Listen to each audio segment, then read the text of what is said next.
Salam dalam kasih Kristus.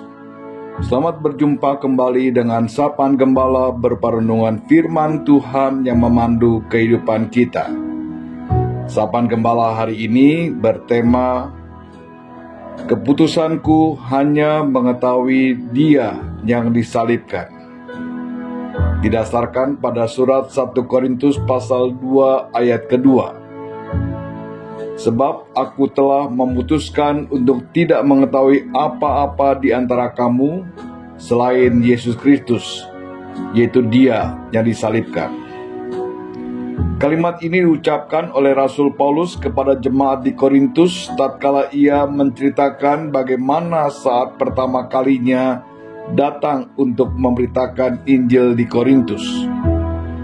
Ia datang bukan dengan kata-kata indah dan hikmat manusia yang meyakinkan. Ia mengatakan bahwa ia bukan seorang yang pandai berbicara, dia bukan seorang ahli filsafat.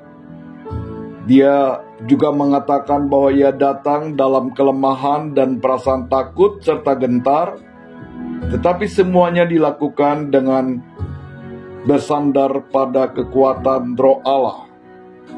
1 Korintus 2 ayat yang ketiga dan keempat. Inti berita yang disampaikannya hanya satu,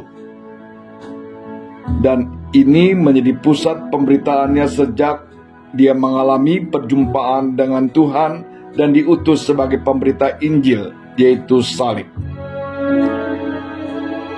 Baginya salib begitu penting, karena salib Kristuslah yang mengampuni, menyelamatkan, dan menjadikan dia menjadi manusia baru di dalam Kristus. Oleh sebab itu, salib Kristus juga harus menjadi pusat hidup semua orang percaya kepada Kristus.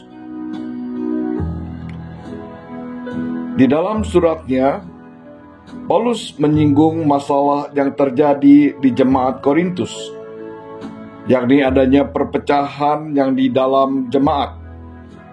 Adanya kelompok-kelompok tertentu. Ada yang menamakan diri sebagai kelompok Paulus, ada yang menamakan diri sebagai kelompok Apolos, yang lain lagi kelompok Kefas, dan juga ada yang menyatakan diri sebagai kelompok Kristus. 1 Korintus 1 ayat 12 dan 13. Kondisi perpecahan seperti ini sangat mengganggu kehidupan jemaat.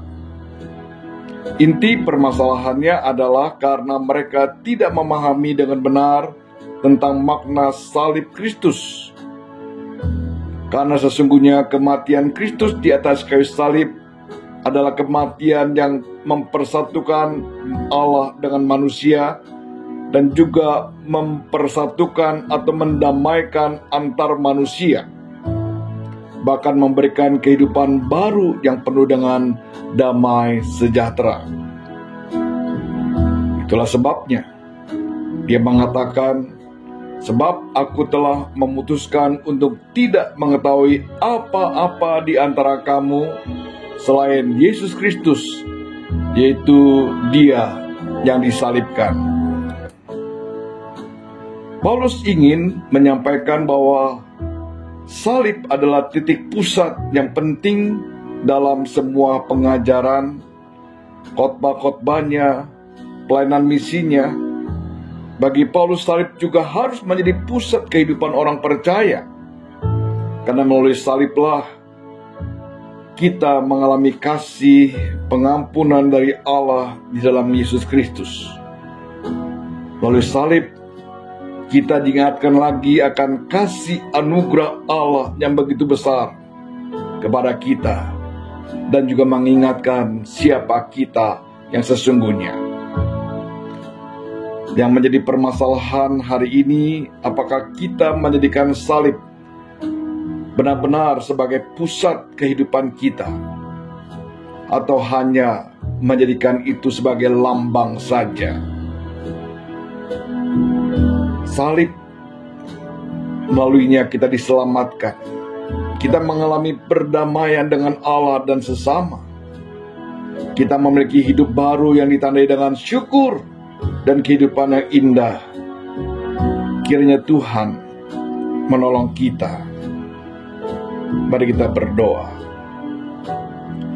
Ya Bapa, kiranya salib Kristus bukan sekedar simbol kekristenan kami, tetapi benar-benar kami hidupi dalam kehidupan sehari-hari, sehingga hidup kami menjadi indah dan menjadi berkat bagi sesama. Di dalam nama Tuhan Yesus kami berdoa. Amin. Sampai di sini renungan firman Tuhan. Tuhan memberkati kita semua. Sampai jumpa.